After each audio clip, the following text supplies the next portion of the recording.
नमस्कार। मैं डॉक्टर गजानन चारण, राजकीय महाविद्यालय सुजानगढ़, बीए भाग द्वितीय हिंदी साहित्य की इस कक्षा में आपका स्वागत, अभिनंदन। आज हम आपके हिंदी साहित्य के द्वितीय प्रश्न पत्र में नाटक खंड से अंधेर नगरी नाटक का अध्ययन करेंगे। अंधेर नगरी भारतेंदु हरिश्चंद्र का नाटक है और तत्कालीन परिस्थितियों में राज और समाज की स्थिति को बताने के लिए भारतेंदु हरिश्चंद्र ने इस नाटक की रचना की। इसकी कथा वस्तु पर आज हम बातचीत करेंगे। हमारे विद्यार्थी इस नाट्य कृति की विषय वस्तु से जुड़ें, उसकी कथा वस्तु का अध्ययन करें और आज के राज और समाज में उस व्यवस्था को देखें कि हम ये मान के चलते हैं कि रचनाकार जब कोई रचना करता है तो वो रचना किसी काल विशेष में आबद्ध होकर के नहीं रहती है। एक काल में लिखी गई रचना दूसरे काल में किन्हीं किन्हीं मूल्यों के साथ में कमोबेश थोड़ा सा परिवर्तन कहीं होकर के वो अपने अस्तित्व को बना के रखती है, इसीलिए उसकी प्रासंगिकता बनी रहती है। यही कारण है कि आज हम भारतेंदु हरिश्चंद्र के उस नाटक को पढ़ते हैं जिसको लगभग एक शताब्दी होगी।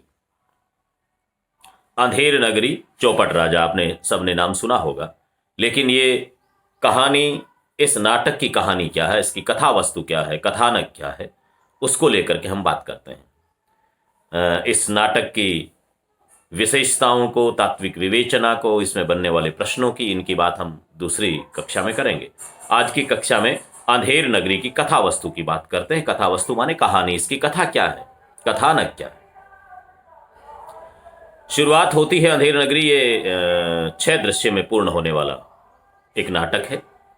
नाटक में आप जानते हैं कि अलग अलग पर्दा गिरता है, दूसरा दृश्य शुरू होता है, तीसरा होता है, चौथा होता है, अलग अलग स्थान का दृश्य होता है। वैसी भावभूमि बनाई जाती है, वैसा साजो सामान तैयार किया जाता है, तो वो देशकाल परिस्थितियों का निर्माण वैसे किया जाता है। शुरुआत होती है पहला दृश्य अंधेर नगरी का, और पहले दृश्य में वाह्य प्रांत से एक महंत है और 2 उसके शिष्य हैं, वे चलते हुए आ रहे हैं। यहां से इस नाटक की शुरुआत होती है। कहानी की शुरुआत होती है, एक गुरु 2 चेले चलते हुए आ रहे हैं। जैसा सन्यासी का वेश होता है उसी वेश में वो आते हैं, उसी तरह से घुमक्कड़ वृत्ति में, यायावरी वृत्ति में वो घूमते हुए भिक्षाटन करते हुए घूम रहे होते हैं। महंत अपने 2 चेलों के साथ में भगवान का भजन करते हुए राम भजो राम भजो राम भजो भाई, राम के भजे से गनिका तर गई, राम के भजे से गीध गति पाई, ये भजन गाता हुआ चल रहा है और भगवान राम के गुणों का, उनकी महिमा का, उनके परचे परवाड़ों का जिक्र करता हुआ चलता है। और वो कहता है कि राम के नाम से सब कुछ बनता है। महंत आगे गाता है, उनके दोनों शिष्य पीछे गाते हैं, राम के नाम से काम बने सब, राम के भजन बिनु सब ही नसाई, राम के नाम से 2 नयन बिनु, सूरदास भय कवि कुलराई। यानी सूरदास ने राम का भजन किया तो अंधे थे, उसके बावजूद कवियों के कुल के राय बन गए, उनके श्रेष्ठ, उनके निर्देशक, उनके नेतृत्वकर्ता बन गए। राम के नाम से घास जंगल की, तुलसीदास भय भज रघुनाई। रघुराई का भजन करके तुलसीदास जी, तो तुलसी वन का घास तुलसीदास खुद कहते हैं, लेकिन वो गोस्वामी तुलसीदास सदी का महानायक बन जाता है। ये राम के भजन का प्रताप है। ऐसा वो महंत गाता है, उसके पीछे पीछे उसके शिष्य गाते हैं। गाते हुए चलते हैं, यहां से नाटक की शुरुआत होती है। चलते चलते एक नगरी आती है। महंत कहता है, बच्चा नारायण दास, यह नगर तो बड़ा सुंदर दिखलाई पड़ता है, देखो कुछ भिक्षा उच्छा ले आओ, ठाकुर जी का भोग लगे। और क्या, वो अपने शिष्यों को कहते हैं कि भोग लगाने के लिए इस नगर में जाइए और भिक्षा ले आइए। दोनों चेलों का नाम एक गोवर्धन दास है, एक नारायण दास है। गोवर्धन दास कहता है, गुरुजी महाराज, नगर तो नारायण के आश्रय से बहुत ही सुंदर है, जो है सो, पर भिक्षा सुंदर मिले तो बड़ा आनंद आए। यानी महंत को तो भिक्षा से मतलब, वो कहता नगर तो बड़ा सुंदर है, लेकिन अच्छे से भिक्षा मिल जाए तो अच्छी बात है। महंत कहता है, बच्चा गोवर्धन दास, तू पश्चिम की ओर जा, और नारायण दास से कहता है तू पूर्व की ओर जाएगा। जो सीधा सामग्री मिले, सीधा कहते हैं भोजन, जो पका हुआ भोजन है उसको सीधा कहते हैं। ये हमारी परंपरा राजस्थान में भी है, ब्रज में भी है। तो सामग्री मिले वो शालिग्राम जी को भोग लग जाएगा। बना हुआ मिले, सामग्री माने कच्ची रसोई मिले, जो भी मिलेगी वो शालिग्राम के भोग लगाएंगे और अपना काम हो जाएगा। गोवर्धन दास कहता है गुरुजी मैं बहुत ही भिक्षा लाता हूं, यहां लोग तो बड़े मालदार दिखलाई पड़ते हैं, आप कुछ चिंता मत कीजिएगा, मैं जाता हूं और अभी भिक्षा लेकर के आता हूं। महंत अपने दोनों चेलों को भेज देता है और जाते समय दोनों चेलों से ये कहता है कि बेटा, हे चेलों, हे शिष्यों, लोभ और लालच मत करना भिक्षा में। जो दे सामने वाला भावना से वो लेकर के आ जाना, किसी तरह का लोभ मत करना। और वो समझाता है लोभ पाप को मूल है, लोभ मिटावत मान, लोभ कभी नहीं कीजिए या में नरक निदान। लोभ में नरक मिलता है, इसलिए लोभ नहीं करना चाहिए, लालच नहीं करना चाहिए। जो भिक्षा देवे सामने वाला भाव से वो लेकर के आ जाएगा। यहां पहला दृश्य पूर्ण हो जाता है। अब दूसरा दृश्य शुरू होता है नाटक का। दूसरा दृश्य बाजार का है। दोनों शिष्य अपने गुरुजी से आज्ञा पाकर के भिक्षाटन के लिए जाते हैं। अब बाजार में गोवर्धन दास पहुंचता है। गोवर्धन दास देखता है कि बाजार में अलग अलग कबाब वाला, चने वाला, नारंगी वाला, हलवाई, सब्जी बेचने वाले कुंजड़ी, बादाम पिस्ते बेचने वाला मुगल, चूर्ण बेचने वाला, पाचक बेचने वाला, जो पाचन के लिए चूर्ण खट्टे गोलियां बेचने वाला भी है, मछली बेचने वाला भी है। एक वहां पर एक पात्र जात वाला है, जो ब्राह्मण कहा उन्होंने, वो कहता है जात ही बेचता हूं मैं, ऐसा भी एक पात्र होता है। बनिया जो राशन की परचून की दुकान है, ये सारी दुकानें हैं और दुकानदार अपने अपने सामान की बोली लगा रहे हैं, आवाज लगा रहे हैं, आ जाइए मेरे पास में ये सामान है, जैसा विज्ञापन करते हैं। आप देखते हो सब्जी के ठेले पर आवाज लगाते हैं, आलू ले लो, नारंगी ले लो, सेब ले लो, मौसमी ले लो, कहते रहते हैं। उसी तरह से सारे कबाब वाला कहता है कबाब गर्मा गर्म मसालेदार, 84 मसाला 72 आंच का, कबाब गर्मा गर्म मसालेदार, खाए सो होठ चाटे, न खाए सो जीभ काटे, कबाब लो कबाब लो, कबाब का ढेर, और मोल टके शेर। इस बात को पकड़ना, हमारे विद्यार्थी समझे। इस नाटक की मूल बात यही है। अंधेर नगरी चौपट राजा, टके शेर भाजी टके शेर खाजा। टके शेर का मतलब 1 टके का 1 शेर। शेर किलो से थोड़ा कम वजन है, तो वो टके शेर भाजी टके शेर खाजा। तो कबाब वाले ने कहा कि ऐसा ऐसा मेरा कबाब है और इसका भाव है टके शेर, 1 टके का 1 शेर मिल जाएगा, 1 किलो के लगभग वो मिल जाएगा। ऐसे ही चने वाला कहता है, और वो अपने चने का विज्ञापन करता है, चने की प्रशंसा करता हुआ कहता है चने बनावे घासी राम। उस व्यक्ति का नाम घासी राम है। चने बनावे घासी राम और निज को झोली में दुकान, अपनी झोली में ही दुकान है। चना चुरमुर चुरमुर बोले, बाबू खाने को मुंह खोले। अपनी प्रशंसा कर रहा है, अपना विज्ञापन कर रहा है। चना खावे तो की मैना, बोले अच्छा बना चबेना। चना खाए गफूरन मुन्ना, बोले और नहीं कुछ सुनना। चना खाते सब बंगाली, जिन धोती ढीली ढाली। चना खाते मियाँ जुलाहे, दाढ़ी हिलती गाह बगाहे। चना हाकिम सब जो खाते, सब पर दूना टिकस लगाते। चने जोर गरम टके शेर। अपनी सारी विज्ञापन की बात, अपने चनों की प्रशंसा, और कहता है सारी दुनिया, अलग अलग वर्ग के लोग चना खाते हैं और सबको बड़ी आनंद आता है। मेरे चने भी टके शेर है। अब कबाब वाले ने टके शेर बताए, चने वाले ने भी टके शेर बताए। आगे नारंगी वाले की दुकान है। नारंगी ले नारंगी, सिलहट की नारंगी, बुलवट की नारंगी, रामबाग की नारंगी, आनंद बाग की नारंगी, भई नींबू से नारंगी, मैं तो पिए के रंग न रंगी, मैं तो भूली लेकर संगी।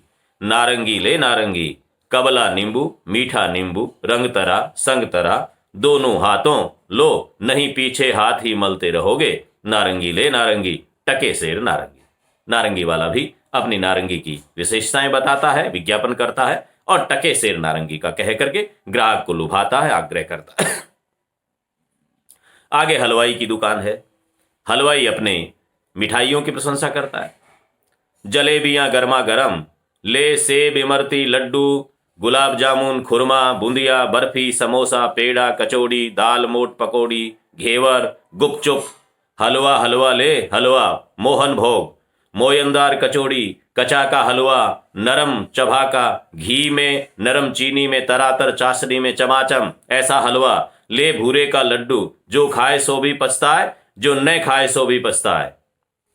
रेवड़ी कड़ाका, पापड़ पड़ाका, ऐसी जात हलवाई जिससे 36 कोम है भाई। जैसे कलकत्ते के विल्सन मंदिर के भीतर ये, वैसे अंधेर नगरी के हम सामान ताजा, सब सामान ताजा, खाजा ले खाजा और टके सेर खाजा।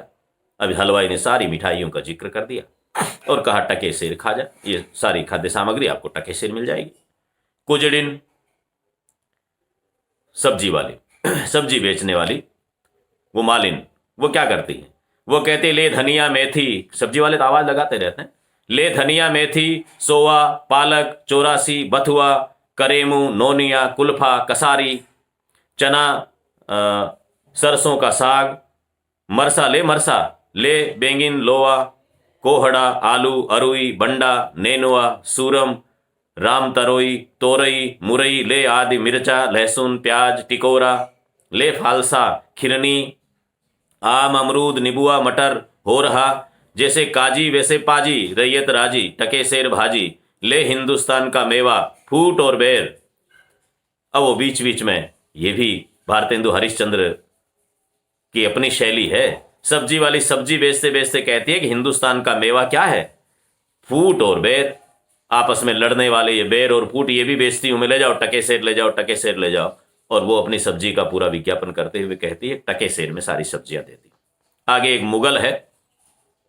मुगल इसलिए कि मेवे काबुल में होते हैं, काजू, बादाम, दाक, किशमिश, अखरोट, पिस्ता, ये सब काबुल में तो मेवे ही होते हैं।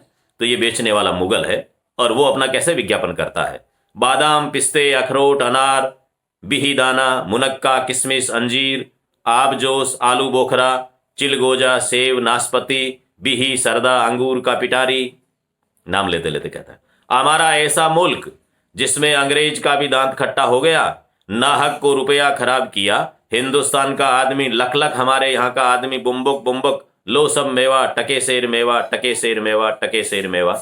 वो ऐसा कहते हुए अपना प्रचार करता है और वह कहता है बादाम, अनार, बिहीदाना, मुनक्का, किशमिश, अंजीर, जो कुछ लो टके सेर मिल जाएगी। आगे पाचक वाला है जो चूर्ण की गोलियां, खाटे की गोलियां लेकर के बैठा हुआ है। चूरन अमल वेद का भारी, वो अपना प्रचार कर रहा है।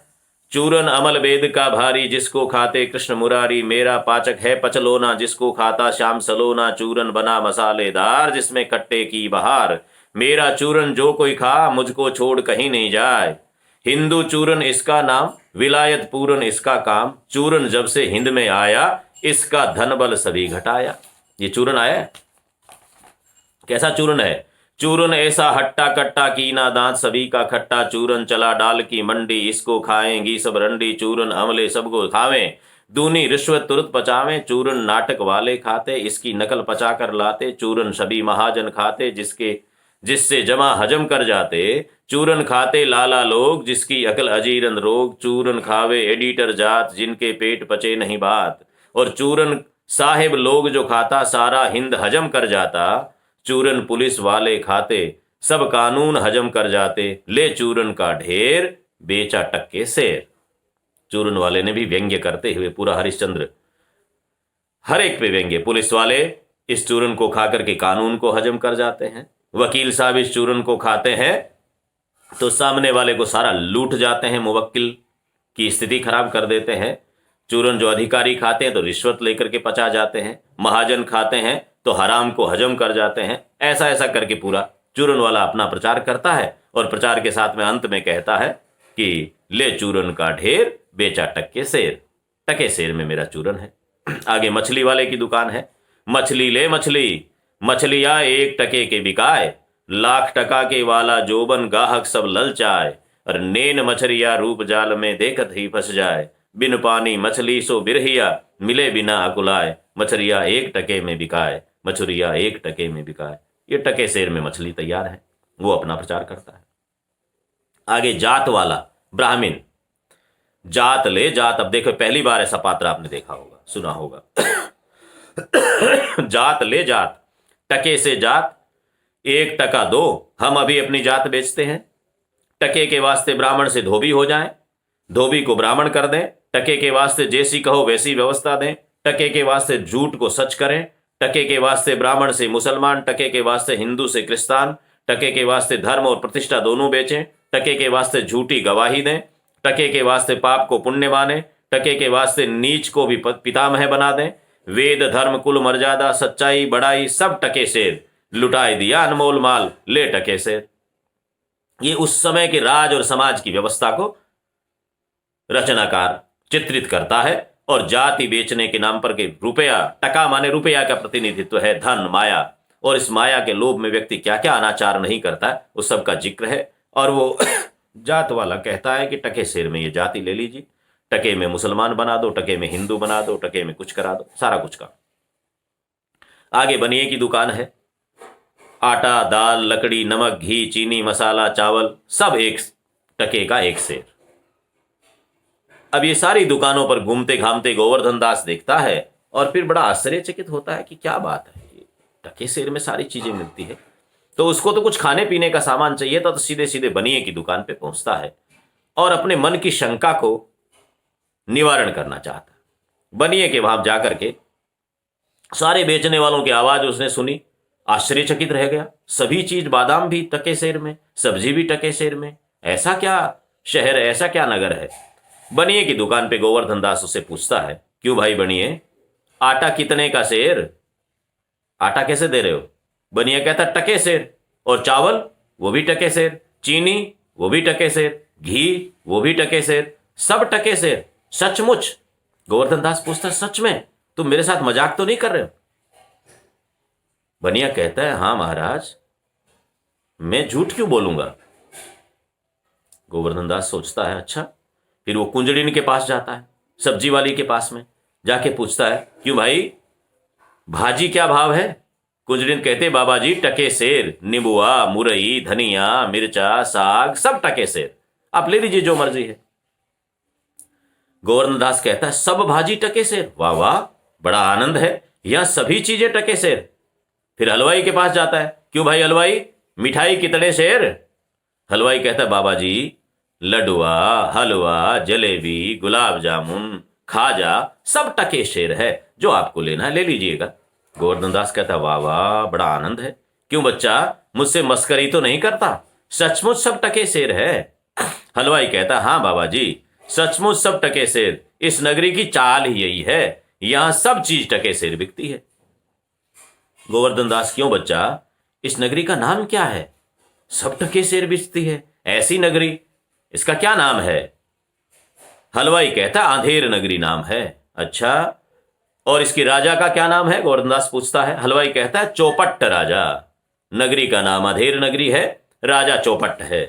गोवर्धन दास कहता है, वाह, अंधेर नगरी चौपट राजा, टका शेर भाजी टका शेर खाजा। यही गाता और आनंद से बगल बजाता, अपनी खाकें बजाता है। हलवाई, तो बाबा जी कुछ लेना देना हो तो ले लो। गोवर्धन दास, बच्चा भिक्षा मांगकर 7 पैसे लाया हूं, 7 पैसे की 3.5 शेर मिठाई दे दे, गुरु चेले सब आनंद पूर्वक छक के खाएंगे। अब ये पैसे का और टके का ये भी आप समझ ले, 7 पैसे वो भिक्षा में लेकर के आया है और 3.5 किलो मिठाई, टका शेर तो उस समय में 1 टके में 2 पैसे हुआ करते थे, ऐसा इसमें लिखने से आता है। आज भी बांग्लादेश की जो मुद्रा है वो टका है, और उसका यदि हम मूल्य देखें तो भारतीय रुपया 1.17 रुपया उस टके में आता है। अलग अलग मुद्रा का मूल्य होता रहता है, अलग मुद्रा के साथ में उसका क्या मूल्य रहेगा। तो उस समय में टके में 2 पैसे का हिसाब बैठता है। 7 पैसे लाया है और 3.5 किलो 3.5 शेर मिठाई उसने ले ली, और हलवाई मिठाई तोल देता है। बाबा जी मिठाई लेकर के खाते हुए अधेर नगरी गाते हुए वहां से चल देते हैं। यहां पर दूसरा दृश्य संपूर्ण हो जाता है। अब तीसरा दृश्य शुरू होता है। जंगल स्थान है जहां पर महंत जी बैठे हुए हैं, अपनी समाधि लगाए हुए, चेलों का इंतजार कर रहे हैं। आज चेले आए तो ठाकुर जी को भोग लगे। इधर से गोवर्धन दास आता है, इधर से नारायण दास आता है, दोनों पहुंचते हैं। नारायण दास अपना वही भजन, राम भजो राम भजो राम भजो भाई, वही गाते हुए आ रहा जो पहले गुरु चेले गा रहे थे।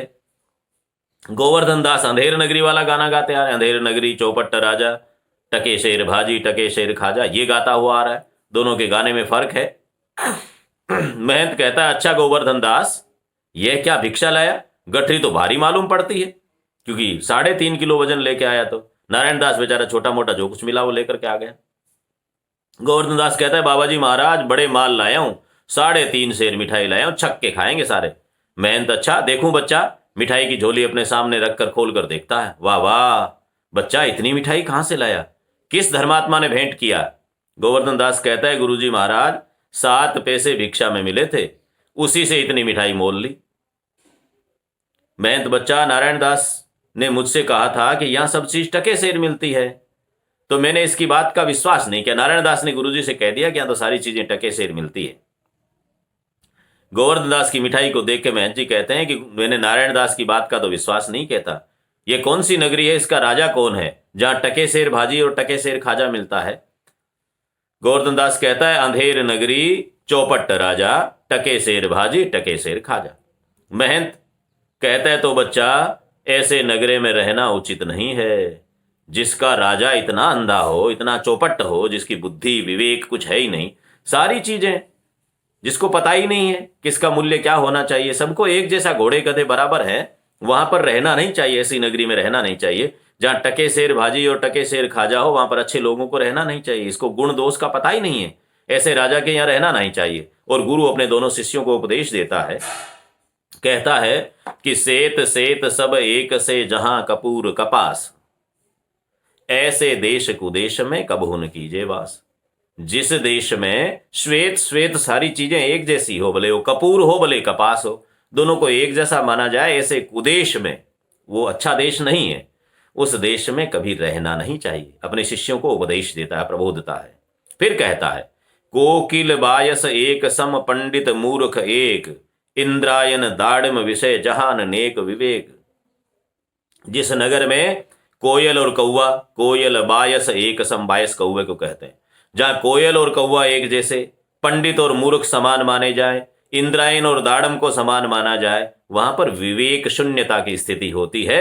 और जहां विवेक नहीं होता है वहां पर अच्छे लोगों को रहना नहीं चाहिए। यह कहकर के गुरु अपने शिष्यों को प्रबोधित करता है कि यहां से चलना चाहिए।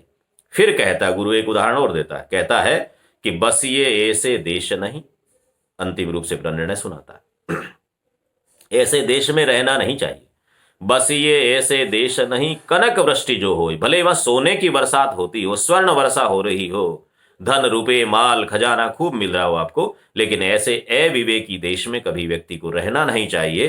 कारण क्या है कि रहिए तो दुख पाइए, यदि रहोगे तो दुख पाओगे, कष्ट और संकट आपके सामने आएंगे, आफत और विपदाएं आएंगी। रहिए तो दुख पाइए और प्राण दीजिए रोज, और रो रो करके प्राण देने पड़ते हैं, ऐसी स्थितियां आ जाती है। इसलिए ऐसे देश में कभी रहना नहीं चाहिए। यह कहकर के गुरु कहता है कि सो बच्चों यहां से चलो, ऐसी अंधेर नगरी में 1000 मन मिठाई मुफ्त की मिले तो किस काम की, यहां एक क्षण भी नहीं रहना चाहिए। और गुरु अपने शिष्यों को चलने के लिए कहता है। गोवर्धन दास कहता है, गुरु जी ऐसा तो संसार भर में कोई देश है ही नहीं, 2 पैसा पास रहने ही में मजे से पेट भरता है। मैं तो इस नगर को छोड़कर कहीं नहीं जाऊंगा, और जगह दिन भर मांगो तो भी पेट नहीं भरता है, वरंच बाजे बाजे दिन उपवास करना पड़ता है। सो मैं तो यहीं रहूंगा, दूसरी जगह भिक्षा तो नहीं मिलती है, भूख मरना पड़ता है। अच्छी नगरी है ना, 1-2 पैसे मिल जाए तो मौज है, ले आओ, 1 शेर खाजा मिल गया, खाइए आराम से, मिठाई खाऊंगा मैं तो आराम से यहीं रहूंगा, और आपको भी यहां रहना चाहिए। महंत कहता है, देख बच्चा पीछे पछताएगा। गोवर्धन दास कहता, आपकी कृपा से कोई दुख न होगा, मैं तो यही कहता हूं कि आप भी यहीं रहिए। महंत जी फिर समझाते हैं, मैं तो इस नगर में एक क्षण भर भी नहीं रहूंगा, देख मेरी बात मान, नहीं तो पीछे पछताएगा। मैं तो जाता हूं, पर इतना कहे जाता हूं कि कभी संकट पड़े तो हमारा स्मरण करना। गुरु ने यह कहा कि मुझे याद कर लेना, संकट आएगा तुझ पर। गोवर्धन दास प्रणाम करता है, क्योंकि मिठाई में उसका मन है। प्रणाम गुरुजी, मैं आपका नित्य ही स्मरण करूंगा, मैं तो फिर भी कहूंगा कि आप यहीं रहिए। महंत जी और नारायण दास दोनों चले जाते हैं। गोवर्धन दास बैठकर मिठाई खाता है, और इसके साथ में तीसरा दृश्य गिर जाता है। पर्दा गिरता है, तीसरा दृश्य पूर्ण होता है, चौथा दृश्य शुरू होता है। चौथा दृश्य राजसभा है। यहां तक पृष्ठभूमि बन गई। अब आप देखिएगा कि जो नगरी अधेर नगरी के नाम से प्रसिद्ध है, जहां प्रकाश की बजाय ज्ञान का प्रकाश नहीं, अज्ञान का अंधकार है, जहां का राजा विवेकशील नहीं, बुद्धि से चौपट है, उस राज्य में क्या स्थिति होती है। राज्यसभा का दृश्य है। और ये बड़ा जो भारतेंदु हरिश्चंद्र ने लिखा है वो इसी चौथे दृश्य के लिए। अब आप देखेंगे चौथा पांचवां दृश्य है। इनमें ये राज की ये व्यवस्थाएं, राजाओं की अविवेक, अबुद्धि, उनकी अकर्मण्यता, उनकी विलासिता, वो सारी कुछ सामने आएगी। अविवेकपूर्ण उनके निर्णय। राज्यसभा का दृश्य है। राजा, मंत्री, नौकर सब यथास्थान विराजमान है। अलग अलग जगह है, अलग अलग स्थान तय है, वहां बैठते हैं। सेवक चिल्ला करके बोलता है, पान खाइए महाराज, पान खाइए। राजा सो रहा होता है, नींद झपकी ले रहा होता है, एकदम से चौंक करके जगता है और पता नहीं कोई सपना देख रहा होता है। और वो कहता है, क्या कहा? सुपनखा आइए। सुपनखा नाम लेकर के वो जगता है एकदम से और भागता है वहां से। मंत्री हाथ पकड़ के कहता है, नहीं नहीं, ये कहता है कि पान खाइए महाराज। सुपनखा का तो आपको सपना ही आ रहा होगा। सुपनखा राजा के कुछ प्रेमिका ऐसी कुछ है जो असामाजिक संबंध उसके हैं, तो इसलिए उसको सपना आ रहा है, तो वो उसी का नाम लेकर जगता है। राजा कहता है, दुष्ट, लुच्चा, पाजी, नाहक हमको डरा दिया, हमारा नींद खराब कर दिया, मैं डर गया, इसको 100 कोड़े लगाओ। किसको? जिस सेवक ने कहा महाराज पान खाइए। क्यों? पान मंगवाया था, पान लेकर के आया बेचारा, उसने पान दिया। ऐसा अविवेकपूर्ण राजा कहता है, मेरी नींद खराब कर दी, मुझे डरा दिया, 100 कोड़े की सजा दो इसे। मंत्री कहता है, महाराज इस बेचारे सेवक का क्या दोष है? न तमोली पान लगा कर देता, न ये पुकारता। मंत्री देखिए, राजा तो ऐसा है ही, मंत्री भी वैसे ही। बड़े मियां तो बड़े मियां, छोटे मियां सुभान अल्लाह। राजा ने कोड़े की सजा, 100 कोड़े की सजा सेवक को सुनाई। मंत्री कहता है, सेवक का दोष नहीं है, तमोली ने, पान वाले ने पान लगा के दिया, तब ये स्थिति आई। यदि वो पान लगा के ही नहीं देता तो ये काहे को आपको आवाज लगाता। और ये सुनकर के राजा कहता है, अच्छा ठीक है, सेवक को छोड़ दीजिए, पान वाले को बुलाओ, उसको 100 कोड़े लगा दो, तमोली को बुला लीजिए। फिर मंत्री कहता है, महाराज तमोली का क्या दोष? आप तो पान से तो डरे ही नहीं, आप तो सुपनखा के नाम से डरे थे, तो उसी को कोड़े लगा दीजिए, वो भी। अब राजा को ये नाम सुहाता नहीं है। राजा फिर घबरा जाता है एक बार तो। फिर मंत्री से कहता है, वही नाम वापस बार बार लेते हो, तुम बड़े खराब आदमी हो। हम रानी से कह देंगे कि मंत्री बेर बेर तुमको सोत बुलाने चाहता है, नौकर नौकर शराब लाइए। और राजा शराब मंगवा लेता है। राजा को टेंशन होती है, शराब मंगाता है। नौकर सुरई में से एक गिलास शराब परोसता है, राजा उसको पी लेते हैं। राजा मुंह बनाकर पीता है और कहता है, और दे। इतने में नेपथ्य से आवाज आती है, दुहाई है, दुहाई है, दुहाई है। जब कोई व्यक्ति अपनी गुहार लगाने आता है राजा के यहां पर, तो ये परंपरा रही है। कौन चिल्लाता है? पकड़ लाओ, राजा कहता है।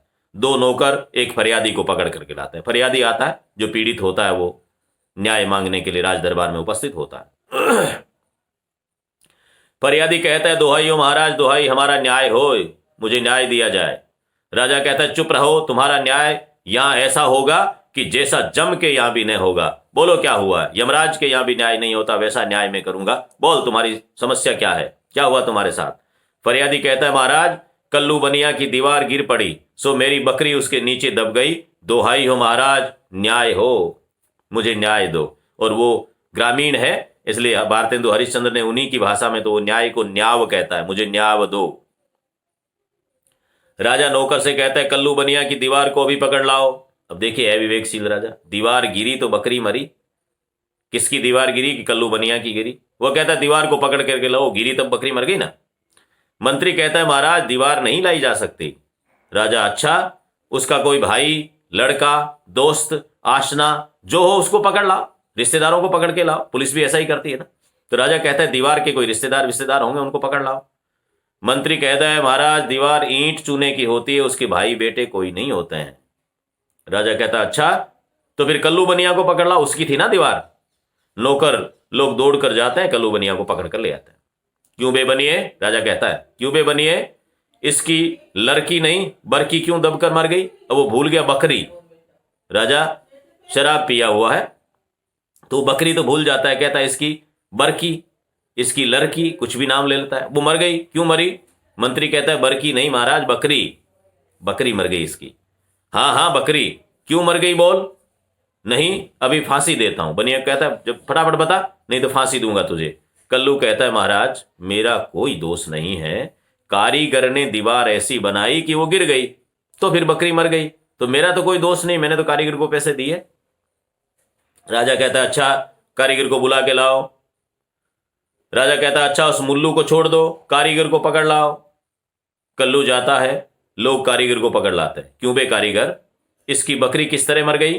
कारीगर कहता है महाराज मेरा कुछ कसूर नहीं है, चूने वाले ने ऐसा बोदा बनाया कि दीवार गिर पड़ी। चूना खराब बनाया, बोदा माने खराब।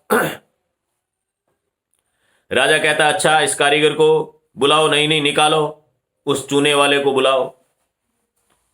एक के बाद एक छूट रहे हैं, अविवेकपूर्ण बातें सबकी। फिर कहता चूने वाले को बुला लीजिए। कारीगर निकाला जाता है, चूने वाले को पकड़ कर लाया जाता है। क्यों बे, खेर सुपाड़ी चूने वाला, इसकी कुबरी कैसे मर गई। बकरी का नाम फिर भूल गया। चूने वाला कहता है महाराज मेरा कुछ दोष नहीं है, बिस्ती ने चूने में पानी ढेर दे दिया, बहुत सारा पानी दे दिया, इससे चूना कमजोर हो गया होगा और दीवार गिर गई। मैंने तो अपना काम ठीक से किया। अच्छा, चूने वाला कहता है कि भाई ठीक है, इसकी बात होगी। तो राजा कहता है चूने वाले को छोड़ दीजिए। अच्छा चुन्नी लाल को छोड़ो, चूने वाले को भूल गया, चुन्नी लाल कह दिया।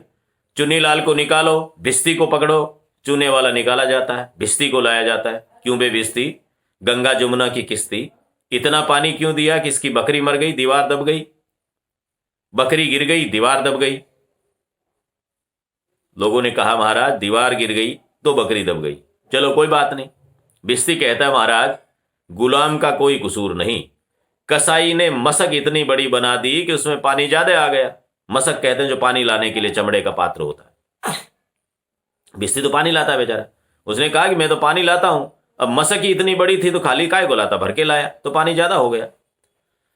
अच्छा कसाई को लाओ, भिस्ती को निकालो। लोग भिस्ती को निकालते हैं और कसाई को ले आते हैं। क्यों बे कसाई, मशक ऐसी क्यों बनाई कि दीवार लगाई बकरी दबाई। तूने इतने दीवार गिर गई तेरे कारण से, इतनी बड़ी मशक क्यों बनाई। कसाई कहता है महाराज मेरा कोई दोष नहीं है, गडरिये ने टके पर ऐसी बड़ी भेड़ मेरे हाथ बेची कि उसकी मशक बड़ी बन गई। क्योंकि सारी चीजें टके सेर है, भेड़ भी टके सेर बिक रही थी, टके में भेड़ बिक गई, तो एक टके में इतनी बड़ी भेड़ दे दी कि उसकी मशक बड़ी बन गई। मैं क्या करूं, एक टके में छोटी देता तो छोटी बन जाती। अब अपने अपने बहाने हैं, देखिए किस तरह के बहाने हैं। ये न्याय व्यवस्था पर प्रश्न चिन्ह उठता है। कोर्ट में कचहरी में किस तरह की दलीलें दी जाती है और किस तरह एक से बढ़कर के एक वाहियात तर्कों के आधार पर जांच आगे बढ़ती है।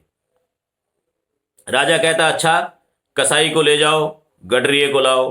कसाई निकाला जाता है, गडरिये को बुलाया जाता है। गडरिया भेड़ चराने वाला। क्यों बे ऊख पोंडे के गडरिये, ऐसी बड़ी भेड़ क्यों बेचा कि बकरी मर गई। तूने इतनी बड़ी भेड़ दी जिससे बकरी मर गई। अब पूरी कहानी बीच की। गडरिया बेचारा जानता है, दरबार में लाया जाता तो पहले भी जान जाता है कि मुझे क्यों ले जाया जा रहा है, पूरी कहानी उसके समझ में है। तो सीधा सीधा हाथ जोड़ के कहता है महाराज उधर से कोतवाल साहब की सवारी आई, मैं जब मेरी भेड़ बेच रहा था कसाई को, उस समय कोतवाल की सवारी निकल रही थी। सो उसको देखने में मैं तो सवारी को देखने लग गया, इसलिए छोटी बड़ी भेड़ का ख्याल ही नहीं किया और मैंने एक टके में वो भेड़ बड़ी दे दी।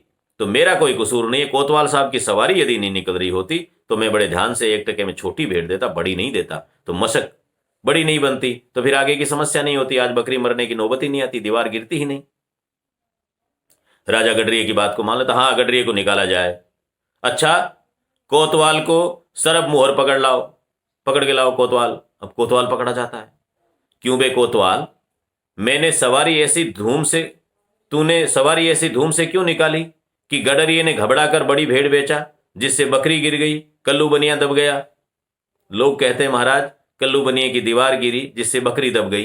अच्छा अच्छा कोई बात नहीं, लेकिन इसने सवारी तो निकाली। महाराज महाराज कोतवाल कहता है मैंने तो कोई कसूर नहीं किया, मैं तो शहर के इंतजाम के वास्ते जाता था, मेरी तो सवारी निकलने का मतलब। जब राउंड पे जाता है कोतवाल तो वो तो जाएगा, नगर के इंतजाम के लिए गया था, मुझे कोई लेना देना नहीं था, तो मेरी सवारी से इस पर असर नहीं होना चाहिए। मंत्री अपने आप से बात करता है कि यह तो बड़ा गजब हुआ, ऐसा न हो कि बेवकूफ इस बात पर सारे नगर को फूंक दे या फांसी दे दे। क्योंकि नगर के इंतजाम के लिए गया, तो अगला नाम नगर आया ना, तो मंत्री को डर लगता है कि यदि कोतवाल को छोड़ेगा तो क्या पूरे नगर को लाओ और नगर को आग लगा दो, क्या पता लगे इसका। तो मंत्री बीच में दखल करता है और मंत्री कहता है कोतवाल से कि यह नहीं, तुमने ऐसे धूम से सवारी क्यों निकाली, इतनी धूमधाम से सवारी निकालने की क्या जरूरत थी। मंत्री बीच में हस्तक्षेप करता है और कोतवाल को दोषी ठहरा देता है। कोतवाल का बहाने को चलने नहीं दिया जाता है। राजा कहता है हाँ हाँ, ये नहीं, तुमने ऐसी धूम से सवारी क्यों निकाली कि उसकी दबरी दब गई। वो तो बकरी का नाम तो भूल ही जाता है।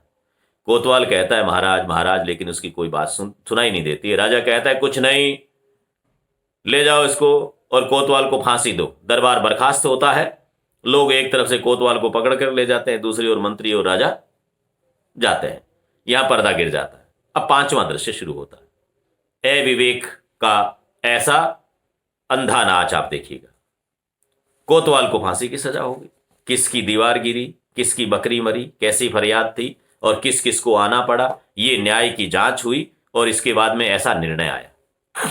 आज भी ऐसे निर्णय आपको देखने को मिलते हैं। अगला देखिए, यहां नहीं, इससे आगे और आश्चर्य होगा आपको कि क्या क्या होता है इस न्याय व्यवस्था में।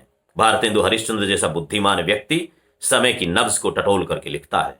पांचवां दृश्य अरण्य का है, जंगल का। गोवर्धन दास रोज भिक्षाटन करके मिठाइयां ले जाता है, मिठाई खाता है और प्रभु का भजन करता है। जंगल में रहता है जहां पर महंत जी गए थे। गोवर्धन दास गा रहा है, अंधेर नगरी अनबूझ राजा, टकासेर भाजी टकासेर खाजा, नीच ऊंच सब एक ही जैसे, जैसे भड़ुए पंडित तैसे, कुल मरजाद न मान बढ़ाई, सबे एक से लोग लुगाई, जात पात पूछे नहीं कोई, हरि को भजे सो हरि का होई। वो तो भजन गा रहा है, मिठाई खा रहा, भजन गा रहा है। वेश्या जोरू एक समाना, बकरी गऊ एक करी जाना, सांचे मारे मारे डोले, छली दुष्ट चढ़ चढ़ कर बोले, प्रगट सभ्य अंतर छलधारी, सोही राजसभा बलकारी, सांच कहे ते पन ही खावे। साच बोलता वो जूते खाता है इस नगरी में। सांच कहे ते पन ही खावे और झूठे बहुविध पदवी पावे, छलियन के एका के आगे, लाख कहो एकहु नहीं लागे। छलगारों ने ऐसा एकजुट किया है, जो नेक है वो एक नहीं और जो एक है वो नेक नहीं। छलियन के एका के आगे, छलधारी लोगों ने ऐसा एका कर रखा है, ऐसा एकट है उनका संगठन है कि लाख कहो एकहु नहीं लागे। दूसरे कोई लाख कह दे उनको लगती नहीं। भीतर होई मलिन की कारो और कही चाहिए बाहर रंग चटकारो, धर्म अधर्म एक दरसाई, राजा करे सो न्याव सदाई, भीतर स्वाहा बाहर सादे, राज करहीं अमले अरु प्यादे, अंधा धुंध मचो सब देशा, मानहु राजा रहत विदेशा, गोद्विज श्रुति आदर नहीं होई, मानहु नृपति विधर्मी कोई, ऊंच नीच सब एक ही सारा, मानहु ब्रह्मा ज्ञान विस्तारा, अंधेर नगरी अनबूझ राजा, टके शेर भाजी टके शेर खाजा। गोवर्धन दास ये गाना गा रहा, साथ साथ मिठाई खा रहा और मन ही मन कहता है गुरुजी ने हमको नाहक यहां रहने को मना किया था। माना कि देश बहुत बुरा है, पर हमको क्या, अपने किसी राजकाज के थोड़े ही हैं, न कुछ राज का डर न राज से कुछ लेना देना। रोज मिठाई चबाना है, मजे में आनंद से राम भजन करना है। अपना मिठाई खा रहे हैं, राम का भजन कर रहे हैं, मिठाई खाता है और भजन गा रहा है। मन ही मन सोच रहा है गुरुजी मूर्ख थे, चले गए, बेचारे नारायण दास को भी भूखों मार रहे हैं, खुद भूखों मर रहे हैं। यहाँ रहते तो आनंद करते ना, अपने को राजकाज से क्या लेने देना, दुनियादारी से क्या लेना, अपने तो मिठाई खानी, मौज करनी। ऐसा सोच रहा है, इतने में 4 प्यादे आते हैं, प्यादे सवार आते हैं पुलिस के, और वो आकर के उसको पकड़ते हैं गोवर्धन दास को और कहते हैं उठ, चल बे चल, बहुत मिठाई खाकर मुठाया है, आज पूरी हो गई तेरी, बाबा जी चलिए नमो नारायण कीजिए। दूसरा प्यादा कहता है। गोवर्धन दास घबरा जाता है और घबरा कर कहता है ये कैसी आफत, कहां से आई भाई? अरे भाई मैंने तुम्हारा क्या बिगाड़ा जो मुझे पकड़ रहे हो, क्या कर रहे हो? प्यादा कहता है आपने बिगाड़ा या बनाया इससे क्या मतलब, अब चलिए और फांसी चढ़िए। गोवर्धन दास घबरा जाता है, अरे मैं क्यों फांसी चढ़ूं, मैंने कोई दोष ही नहीं किया है, मैं तो मांग के खाता हूं और जंगल में सोता हूं, प्रभु का भजन करता हूं, मैंने क्या दोष किया जो फांसी होगी? फांसी? अरे बाप रे बाप, फांसी? मैंने किसकी प्राण मारे कि मुझे फांसी होगी? प्यादा कहता है आप बड़े मोटे हैं इस वास्ते फांसी होगी। दोस्त देखिए, आप मोटे हैं इसलिए वास्ते फांसी होगी। आपको दृश्य अभी समझ में आएगा, कारण क्या हुआ, गोवर्धन दास को क्यों फांसी दी जा रही है। ध्यान से सुनेंगे तो आगे समझ में आएगी, बड़ा आनंद आएगा। आपको लगेगा कि व्यवस्थाओं पर करारा प्रहार किस तरह से साहित्यकार करता है। प्यादा कहता है आप बड़े मोटे हैं, इस वास्ते फांसी होगी। गोवर्धन दास कहते हैं मोटे होने से फांसी, ये कहां का न्याय है भाई? अरे फांसी फकीरों से नहीं करनी चाहिए, हंसी फकीरों से नहीं करनी। मुझे काहे की मस्करी कर रहे हो, काहे की फांसी दे रहे हो? मुझे डराओ मत, मस्करी मत करो। प्यादा कहता है जब सूली चढ़ लीजिएगा तब मालूम होगा कि हंसी है कि सच्ची है। सीधी राह से चलते हो कि घसीट कर ले जाएं? वो डांट करके कहता है सीधे सीधे चल लीजिए, नहीं घसीट के ले जाएंगे। और जो मस्करी की बात सोच रहे हो, हंसी की बात सोच रहे हो, सूली पे चढ़ोगे तो पता लग जाएगा। गोवर्धन दास कहता है अरे बाबा क्यों बस बेकसूर को प्राण मारते हो? भगवान के यहां क्या जवाब दोगे? प्यादा कहता है भगवान को जवाब राजा देगा। हमको क्या मतलब, हम तो हुक्मी बंदे हैं, हुक्म के गुलाम हैं, जो राजा ने कहा वैसा कर रहे हैं। गोवर्धन दास कहता है तब भी बाबा बात क्या है कि हम फकीर आदमी को नाहक फांसी देते हो, कारण क्या है? अब कारण सुनिएगा। प्यादा कहता है बात यह है कि कल कोतवाल को फांसी का हुक्म हुआ था, ये तो हमने पढ़ाई, चौथे दृश्य में यही तो पढ़ा। कोतवाल को फांसी का हुक्म हुआ, जब फांसी देने को उसको ले जाया गया तो फांसी का फंदा बड़ा हुआ, क्योंकि कोतवाल साहब दुबले हैं। अब फांसी का फंदा बनाने वाला जो है, उस कसाई ने जो फंदा बनाया, जो फांसी देने वाला है उसने, तो फंदा बड़ा बन गया और कोतवाल साहब दुबले हैं। अब आप देखिए परिस्थितियां क्या है और किस तरह से किसको सजा होती है। कोतवाल पतला है, फांसी का फंदा बड़ा हो गया। प्यादा कहता है हम लोगों ने महाराज से अर्ज किया, इस पर हुक्म हुआ, हमने कहा कि भी कोतवाल साहब पतले हैं, फांसी का फंदा बड़ा, अब क्या करें, कैसे फांसी दें? तो राजा साहब ने हुक्म किया कि मोटा आदमी पकड़कर फांसी दे दो। भाई फंदा बन गया तो बन गया, जिसके नाप का बना, जिसका गला इसमें पूरा आ जाए उसको फांसी दे दो। कारण क्या? क्योंकि बकरी मरने के अपराध में किसी न किसी को सजा होनी चाहिए। बकरी तो मरी है ना, उसको किसने मारा इसके लिए किसी न किसी को तो तय करना पड़ेगा, अन्यथा तो राज की व्यवस्थाएं कैसे चलेगी? अन्याय हुआ है तो सजा मिलनी चाहिए। तो बकरी मरी, इस अपराध में किसी न किसी को सजा होनी है, नहीं तो न्याय कैसे होगा? इसी वास्ते तुमको ले जाते हैं कि कोतवाल के बदले तुमको फांसी दे दें, क्योंकि फंदा बड़ा बन गया, तुम मोटे हो। गोवर्धन दास कहता है तो क्या और कोई मोटा आदमी इस नगर भर में नहीं मिलता जो मुझ अनाथ फकीर को फांसी देते हो? प्यादा कहता है इसमें दो बात है। एक तो नगर भर में राजा के न्याय के डर से कोई मुटाता ही नहीं, न्याय बोलते हैं वो, न्याय नहीं बोलते। राजा के न्याय के डर से, राजा इस तरह का न्याय करता है तो लोग डरते हैं, पता नहीं कब किस पर तलवार चल जाए, इसलिए कोई मोटा होता ही नहीं है। दूसरे, और किसी को पकड़े तो वह न जाने क्या बात बनावे कि हम ही लोगों के सिर कहीं ने घर आए, और फिर इस राज में साधु महात्मा इन्हीं लोगों की तो दुर्दशा है, तुम्हें फांसी दी जाएगी, तुम्ही को फांसी देंगे। वो कहता है पहली बात तो राजा के न्याय के डर से कोई मोटा होता ही नहीं। दूसरा, मान लो कोई मोटा आदमी उसको पकड़ के लाए तो वो कोई बहाना करेगा, बहाना करके वो अगले पे डाल देगा, तो हो सकता है घूम फिर करके ये अंधे की लाठी है किसी पे चल सकती है, इसलिए हम पर आ जाए, तो वो हम पे आ जाए, इससे डर के कारण हम तुम्हें पकड़ लिया। और दूसरा कारण ये कि साधु संत हैं, उन्हीं की तो दुर्दशा है इसमें, तो दुर्दशा के साथ दुर्दशा और हो जाएगी, तुम्हें फांसी चढ़ जाओगे, तुम्हारे क्या फर्क पड़ने वाला, तुम्हारी वैसे ही दुर्दशा है, साधुओं को कौन पूछता है यहाँ। ऐसे राज्य में जो अविवेकपूर्ण है, अन्याय के पक्ष में है, अधर्मी है, वह साधुओं की दुर्दशा है ही, तो तुम्हें फांसी हो जाए ठीक ही है। गोवर्धन दास कहता है दुहाई परमेश्वर की, अरे मैं नाहक मारा जाता हूं, अरे यहां बड़ा ही अंधेर है, अरे गुरुजी महाराज का कहा मैंने न माना, इसका फल मुझको भोगना पड़ा। गुरुजी कहाँ हो, आओ मेरे प्राण बचाओ, अरे मैं बेअपराध मारा जाता हूँ, गुरुजी गुरुजी। वो स्मरण करता है, ध्यान करता है, और मरते समय उसको लगता है कि मर गए, मौत आ गई, मौत के किनारे पर खड़ा है, यमराज के द्वार पे खड़ा है, और गोवर्धन दास अपने गुरु का स्मरण करता है, याद करता है, चिल्लाता है, प्यादे लोग उसको पकड़ करके ले जाते हैं। यहाँ पर पांचवां दृश्य पूर्ण होता है, पर्दा गिर जाता है। छठा दृश्य शमशान घाट का है और यह अंतिम दृश्य है। 6 दृश्यों में यह नाटक है। शमशान घाट में गोवर्धन दास को पकड़े हुए 4 सिपाहियों का प्रवेश होता है।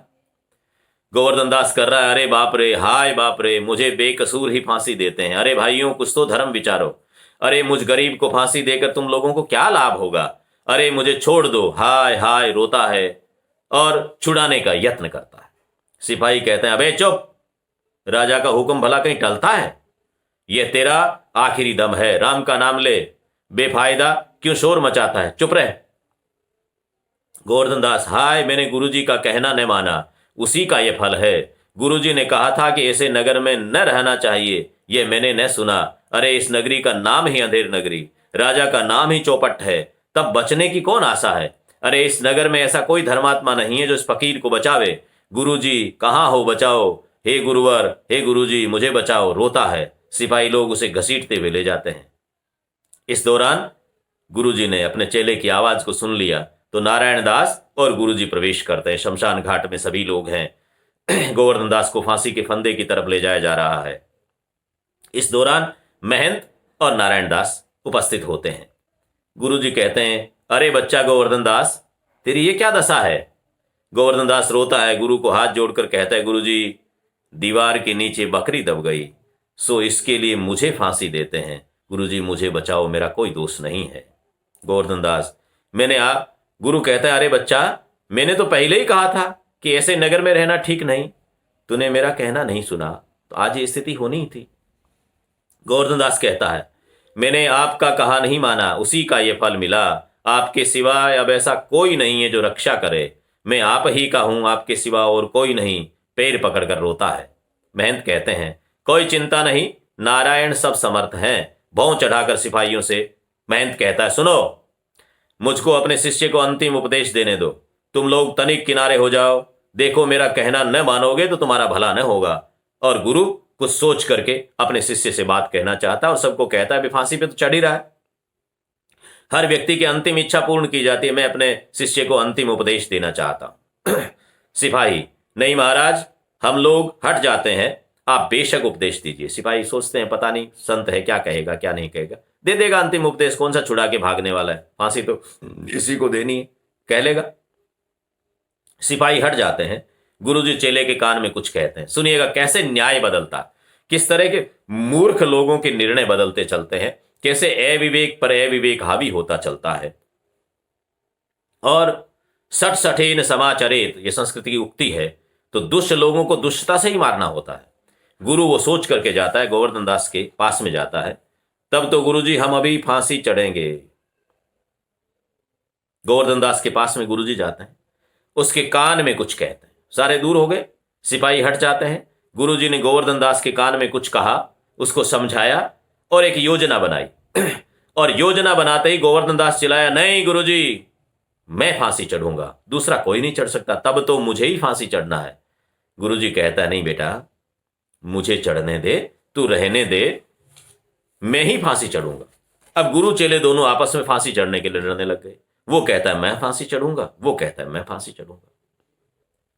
महंत कहता है, नहीं बच्चा, तुम्हें इतना समझाया, तुम मानते नहीं हो, हम बूढ़े हो गए हैं, हमको जाने दो, तुम्हारे लिए और भी अवसर आ सकते हैं। गोवर्धन दास कहता है, स्वर्ग जाने में बूढ़ा जवान क्या, आप तो सिद्ध हो, आपको गति अगति से क्या है, मैं फांसी चढ़ूंगा, मुझे वैकुंठ जाना है। इस तरह दोनों जब हुज्जत करते हैं, बहस करते हैं, सिपाही लोग परस्पर चकित हो जाते हैं।